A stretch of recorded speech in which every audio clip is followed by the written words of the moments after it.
अस्सलाम वालेकुम। मेरा नाम है वाइज़ अहमद और आज के इस लेक्चर में हम देखने वाले हैं सेलेक्ट स्टेटमेंट को। सेलेक्ट स्टेटमेंट बेसिकली हम यूज़ क्यों करते हैं?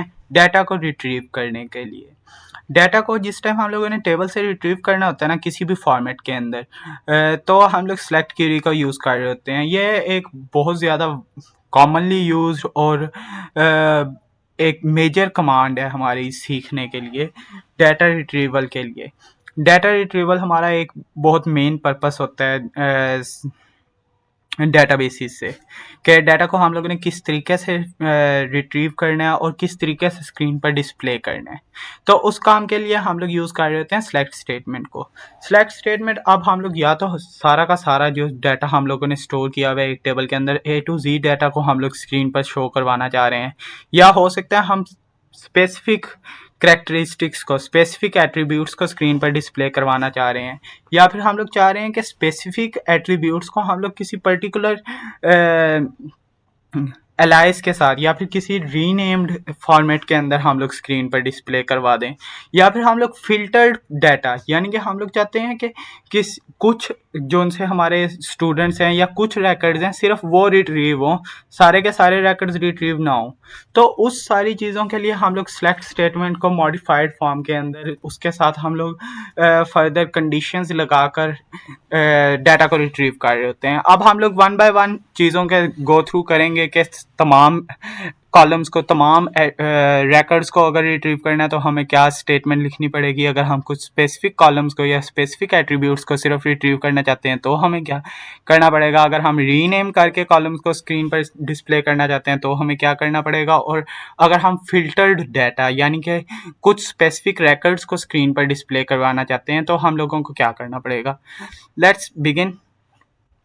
अगर तो हम लोग चाहते हैं कि सारा का सारा जो हमारा डाटा है A to Z डाटा है वो हम लोग स्क्रीन पर डिस्प्ले करवा दें, तो हमारा सिंपल सा सिंटेक्स है, सेलेक्ट लिखेंगे हम लोग, फिर स्टेरिक डाल देंगे। स्टेरिक का मतलब है ऑल, स्टेरिक का मतलब है ऑल, तमाम का तमाम डाटा स्क्रीन पर शो करवा दो। उसके बाद हमारा कीवर्ड है फ्रॉम।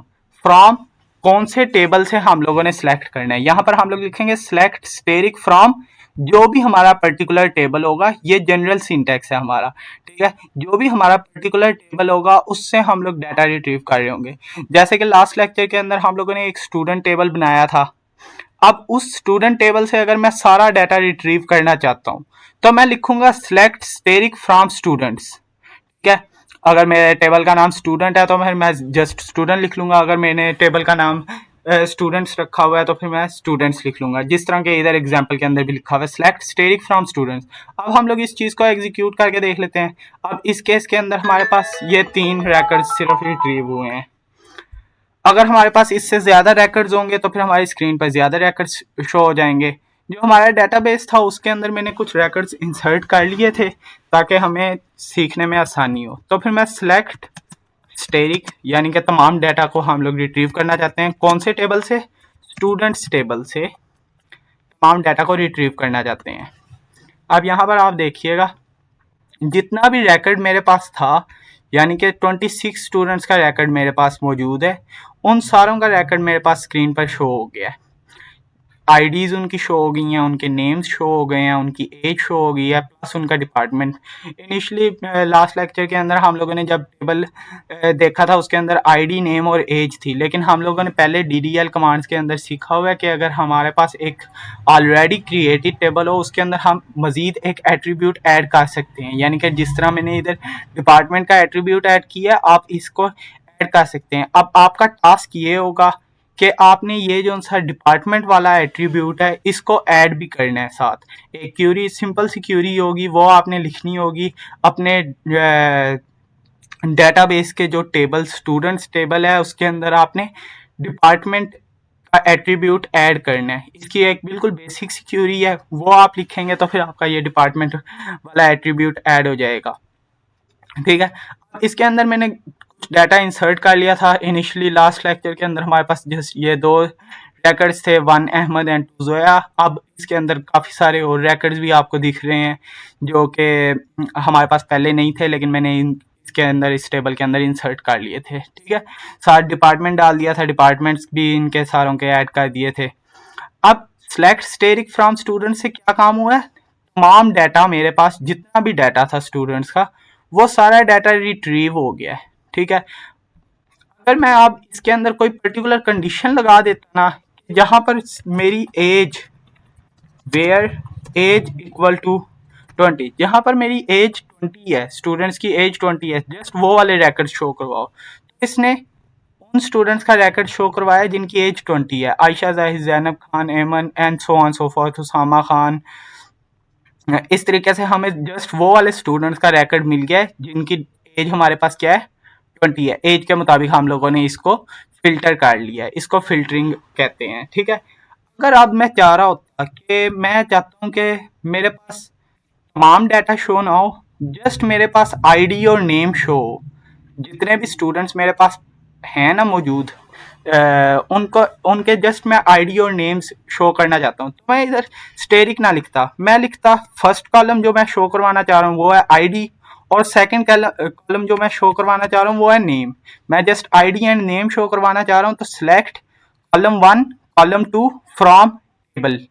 जिस टेबल से मैं सिलेक्ट करना चाह रहा हूँ जितने भी कॉलम्स, उनका मैं नेम लिख लूंगा, एट्रीब्यूट नेम, और टेबल का नेम लिख दूंगा। इस तरीके से मुझे जस्ट आईडी और नेम शो होगा। अब इधर मैं देख सकता हूँ जस्ट मुझे आईडी एंड नेम शो हो रहा है, डिपार्टमेंट और एज शो नहीं हो रही। ठीक है, यहाँ तक हम लोगों ने ऑलमोस्ट चीज़ें कवर कर ली हैं जो मेजर चीज़ें थी।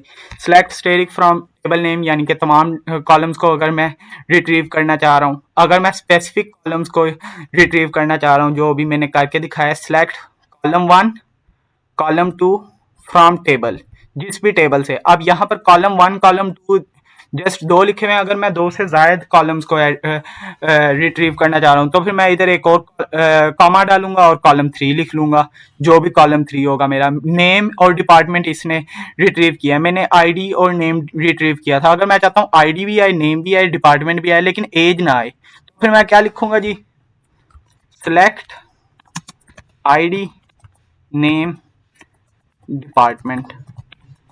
कौन से टेबल से, फ्रॉम स्टूडेंट्स टेबल। तो फिर यहाँ पर मेरे पास आईडी नेम और डिपार्टमेंट तीनों चीज़ें आ जाएंगी, लेकिन एज नहीं आएगी।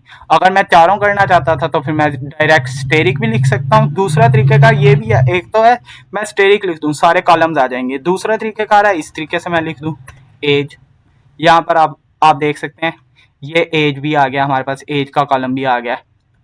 ठीक है, इस तरीके से आप स्पेसिफिक कॉलम्स को सिलेक्ट कर सकते हैं अपने रैकेट के अंदर रिट्रीव करने के लिए। ठीक है, नेक्स्ट आ जाते हैं यूजिंग कॉलम एलाइसिस। अब एलाइसिस का क्या सीन होता है, अभी मेरे पास एक कॉलम है नेम, मेरे जो सा डेटाबेस था उसके अंदर तो नेम था ना, कॉलम का नेम। अगर मैं चाहता हूँ कि उसको जब मैं स्क्रीन पर शो करूँ ना रिजल्ट, तो यहाँ पर नेम शो ना हो, स्टूडेंट नेम शो हो, फिर मैं अलाइस यूज कर लूंगा। यानी कि मेरे पास सिलेक्ट करूंगा पहले नंबर पे तो कॉलम का जो भी नेम था, यानी कि सिंपल मेरे पास इधर कॉलम का नेम क्या था, नेम। आगे मैं अलाइस एज यूज करूंगा। एज क्या होता है, अलाइस, जिस नेम से मैं शो करना चाहता हूँ वो लिख दूंगा। मैं लिखता हूँ select name as student name from whichever table. ठीक है, यहाँ पर वो एग्जाम्पल में लिखा हुआ भी है, select name as student name. उसके बाद जो डिपार्टमेंट है उसको इसने डेप्थ के तौर पे शो करवाया है। अब ये हमारे पे डिपेंड करता है हम लोग किस तरीके से शो, हमारी रिक्वायरमेंट पे डिपेंड करता है हमारे से क्या पूछा गया है। मैं कह लेता हूँ, अभी मैं सिर्फ नेम के लिए देखता हूँ, select name as student underscore name from whatever table, from students table. अब यहाँ पर आप देखें स्टूडेंट अंडरस्कोर नेम आ गया। अगर मैं सिंपल नेम लिखता तो फिर हमारे पास क्या आना था, जस्ट नेम। अगर मैं देख लेता हूँ इधर, अगर मैं इस तरीके से लिखता हूँ तो फिर ये एक दफ़ा स्टूडेंट नेम के तौर पे आएगा, एक दफ़ा सिंपल नेम के तौर पे आएगा। देख रहे हैं आप, ये हमारे पास फ़र्क आया इनके दरमियान एलाइस यूज़ करने से। ठीक है, अब मैं डिपार्टमेंट को इसी तरीके से अगर डिपार्टमेंट नेम के तौर पे अगर शो करना चाहता हूँ, डिपार्टमेंट एज डेप्थ नेम, तो मैं इस तरीके से कर सकता हूँ। यहाँ पर हमारे पास डेप्थ नेम आ गया, स्टूडेंट नेम, डेप्थ नेम। ये हमारी रीडेबिलिटी इंक्रीज करने के लिए यूज़ कर रहे होते हैं एलाइस। हम लोग आगे जिस टाइम एग्रीगेट फंक्शंस देखेंगे उसके अंदर फंक्शन का नेम आ जाता है लिखा हुआ, तो फिर हम लोग उस केसेस के अंदर ज़्यादातर कोशिश कर रहे होते हैं कि फंक्शन का नेम आने के बजाय हम लोग लिख दें मैक्सिमम नंबर ऑफ स्टूडेंट्स या फिर मैक्सिमम जो भी वट एवर एवरेज सैलरी वगैरह। तो अगर हमें उधर कोई रिस्ट्रिक्शन क्वेश्चन के अंदर दे दी जाती है कि हम लोगों ने स्टूडेंट का नेम जो है एज स्टूडेंट नेम शो करना है, जबकि हमारे डेटाबेस के अंदर जस्ट नेम लिखा हुआ है हमने, तो फिर हम लोग उसको एलाइस यूज़ करके इस तरीके से मैनिपुलेट कर सकते हैं। ये हमारे डेटाबेस के अंदर चेंजेस नहीं करता, जस्ट ये जिस टाइम हम लोग स्क्रीन पर डिस्प्ले कर रहे होंगे ना, वो जस्ट ये चेंज करेगा। ये डेटाबेस के अंदर हमारा नेम वही रहेगा जो ऑलरेडी था पहले हम लोगों ने क्रिएशन के दौरान जो लिखा था। यहाँ पर आप देख सकते हैं student underscore name and depth जिस तरीके से लिखा हुआ है। आगे ये जो सा फिल्टरिंग विद वेयर क्लास वाला मैंने ऑलरेडी आपको बता दिया है। जिस टाइम इनिशियली हम लोग सेलेक्ट की क्यूरी लिख रहे थे ना, उधर मैंने दिखा दिया था where age is equal to 20 करके हम लोगों ने चेक किया था। अगर एज हमारी 20 है तो फिर हमारे पास जो रिकॉर्ड्स हैं वो आ जाएं। यहाँ पर इसने यूज़ किया way where age is greater than 21। जिन स्टूडेंट्स की एज ग्रेटर दैन 21 होगी वो सारे स्टूडेंट्स का रिकॉर्ड जो उनसे हमारे पास आ जाए। ठीक है, वो हम लोग इधर देख भी सकते हैं। अगर मैं कोई और वेयर के अंदर आप वो कंडीशन आपके मर्जी होती है, आप जो भी कंडीशन अप्लाई करना चाहें। Students where age is greater than 20, मैं चाहता हूँ कि इधर स्टूडेंट्स की एज 20 से बड़ी हो वो वाले सारे स्टूडेंट्स रिट्रीव हो जाएं। ठीक है, अब आपके लिए इधर भी एक टास्क है छोटा सा कि आपने उन स्टूडेंट्स का रिकॉर्ड रिट्रीव करना है जिनका डिपार्टमेंट आईटी है। जिनका डिपार्टमेंट आईटी है वो वाले स्टूडेंट्स का रिकॉर्ड आपने रिट्रीव करना है। ये जो छोटे छोटे टास्क मैं आपको साथ साथ मेंशन कर रहा हूँ ना, इनको आप सॉल्व किया करें साथ साथ, ताकि आपको आपकी practice hands on practice increase हो जाए कि किस तरीके से हम लोग डाटा को रिट्रीव कर सकते हैं डिफरेंट क्यूरीज लिखकर। जबकि काम वही होता है, जो चीज़ें मैं सिखा रहा हूँ करना आपने वही है, जस्ट थोड़ी सी चेंजेस मैं इस वजह से देता हूँ ताकि आपको भी आइडिया हो कि किस तरीके से हमें डिफरेंट किस्म की क्यूरीज को फेस करना पड़ सकता है। ठीक है, नेक्स्ट हम लोग चलते हैं फॉर्मेटिंग आउटपुट। ये भी हम लोग ऑलरेडी वैसे फॉर्मेटिंग थोड़ी बहुत जो चीज़ें हम लोग ऑलरेडी पढ़ चुके हैं ना, जस्ट उसी को फॉर्मेटिंग के अंदर लिखा गया है। यानी कि मैं सिलेक्ट करना चाह रहा हूँ कुछ पर्टिकुलर कॉलम्स, उसके बाद मैं फिल्टर करना चाह रहा हूँ। फिल्टर किस तरीके से करते हैं, वेयर क्लास को यूज़ करके, और मैं साथ अलाइस भी यूज़ करना चाह रहा हूँ। तीनों चीज़ों को कंबाइन करके यूज़ कर दिया इधर, वो चीज़ है। अब यहाँ पर लो यहाँ पर आ ही गई है वो वाली एग्जांपल जो सी मैंने आपको टास्क दिया था। खैर चलें इधर देख लेते हैं हम लोग। सिलेक्ट, अगर मैं चाहता हूँ कि मेरे पास जो नेम है वो एज स्टूडेंट नेम आ जाए, select name as student underscore name, और जो सा हमारा डिपार्टमेंट है वो भी शो, कौन से टेबल से हम लोग शो करना चाह रहे हैं, स्टूडेंट्स टेबल से। यहाँ पर हम लोगों ने अलाइस भी यूज़ कर लिया है। उसके बाद जो सी हमारे पास सिलेक्शन ऑफ कॉलम्स, यानी कि जस्ट 2 कॉलम्स शो कर रहे हैं। तीसरी चीज़ मैं एज भी सिलेक्ट कर लेता हूँ, एज ग्रेटर दैन 20 हो। यानी कि मैंने यहाँ पर अपनी फिल्टरिंग भी कर ली है, सिलेक्शन भी कर लिया और अलाइस को भी यूज़ कर लिया है। फॉर्मेटिंग वगैरह सारा कुछ हम लोगों ने इसके अंदर कर लिया है। अब यहाँ पर आप देख सकते हैं नेम जो सा स्टूडेंट नेम आ रहा है, स्टूडेंट नेम के तौर पे शो हो रहा है। उसके बाद जो एजेस होंगी ना, इनकी सारों की 20 से ग्रेटर होंगी। यहाँ पर एज का क्योंकि कॉलम मैंने सेलेक्ट नहीं किया था, अगर मैं एज का कॉलम सेलेक्ट करूँ तो यहाँ पर मैं देख भी सकता हूँ कि एजेस जो सी हैं सारों की 20 से ग्रेटर हैं। अगर किसी की 20 है तो वो स्क्रीन पर शो नहीं हो रहा उसका। ठीक है, तो इस तरीके से आप डिफरेंट क्यूरीज को यूज़ कर सकते हैं डाटा को रिट्रीव करने के लिए। बिल्कुल सिंपल सी है ये सिलेक्ट क्यूरीज।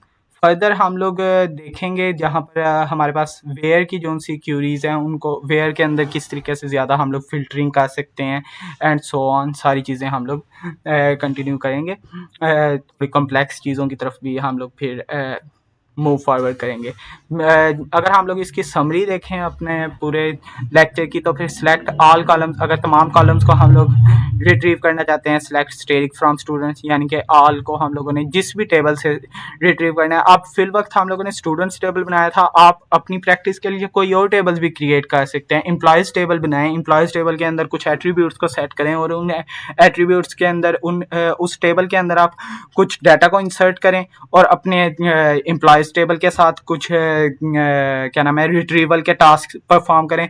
उससे आपकी प्रैक्टिस इंक्रीज होगी। जितने आप टेबल्स बनाएंगे, जितना आप टेबल्स के साथ फेमिलियर होंगे, आपको आगे चल के भी आसानी होगी कि किस तरीके से हम लोग डाटा को रिट्रीव कर रहे होते हैं हमारे टेबल्स के अंदर से। ठीक है, उसके बाद स्पेसिफिक कॉलम्स को सिलेक्ट करना है। हम लोग कॉलम्स के नेम लिखेंगे, जो जो कॉलम हम लोगों ने सिलेक्ट करना है और जिस भी टेबल से हम लोगों ने सिलेक्ट करना है। उसके बाद अगर रीनेम करना है आउटपुट कॉलम्स को, जिस तरह के अलाइस यूज़ करके हम लोग करते हैं, नेम को एज फुल नेम या फिर एज स्टूडेंट नेम हम लोग कर रहे हैं, कौन से टेबल से कर रहे हैं वो हम लोगों ने सिलेक्ट कर लिया। उसके बाद अगर फिल्टरिंग करनी है, वेयर क्लास यूज़ करके हम लोगों ने फिल्टर कर दिया, एज ग्रेटर दैन 21 हो या फिर हम लोगों ने डिपार्टमेंट जो भी इक्वल टू IT हो, ET एक्सेट्रा। इसके अलावा जो भी चीज़ हम लोग फ़िल्टरिंग करना चाहते हैं। उसके बाद अगर कंबाइन करके, जिस तरीके से हम लोगों ने फॉर्मेटिंग लास्ट में की थी, यानी कि हम लोग नेम को सिलेक्ट कर रहे हैं जस्ट, यानी कि हम लोगों ने सिलेक्शन ऑफ कॉलम्स करी। उसके बाद अलाइस यूज़ किया हम लोगों ने इधर। उसके बाद अगर हम लोग देखें अपना फिल्टरिंग द रिजल्ट भी किया हम लोगों ने, यानी कि वेयर का क्लास यूज़ करके हम लोगों ने फ़िल्टर भी कर लिया। तो ये सारी चीज़ें हैं हमारी, जिस की मदद से हम लोग आराम सुकून से अपने डाटा को रिट्रीव कर सकते हैं, स्क्रीन पर शो कर सकते हैं। ये था फिल वक्त सारा कुछ। हम लोग सिंगल टेबल से ये सारा काम कर रहे हैं, एक ही टेबल के अंदर रहते हुए, यानी कि स्टूडेंट्स टेबल ही है सिर्फ जिसके साथ हम मैनिपुलेशन कर रहे हैं। आप कोई और टेबल को भी यूज़ कर लें, सिंगल टेबल से रिट्रीवल आपको फिल वक्त तमाम चीज़ें आपको आ गई हैं सिंगल टेबल से। नेक्स्ट हम लोग वेयर क्लास के अंदर ज़्यादा वेयर क्लास के साथ हम लोग क्या क्या चीज़ें कर सकते हैं मज़ीद आगे हम लोग फिर देखेंगे। ऑपरेटर्स वगैरह किस टाइप के यूज़ किए जा सकते हैं, greater than equal to, less than equal to and so on so forth. वो सारी चीज़ें भी हम लोग इन डेप्थ देखेंगे एंड फिर हम लोग मूव फॉरवर्ड करेंगे ज्वाइंस की तरफ और मल्टीपल टेबल से जो रिट्रीवल होता है उसकी तरफ। तो that's it for today. Okay, अल्लाह हाफिज़।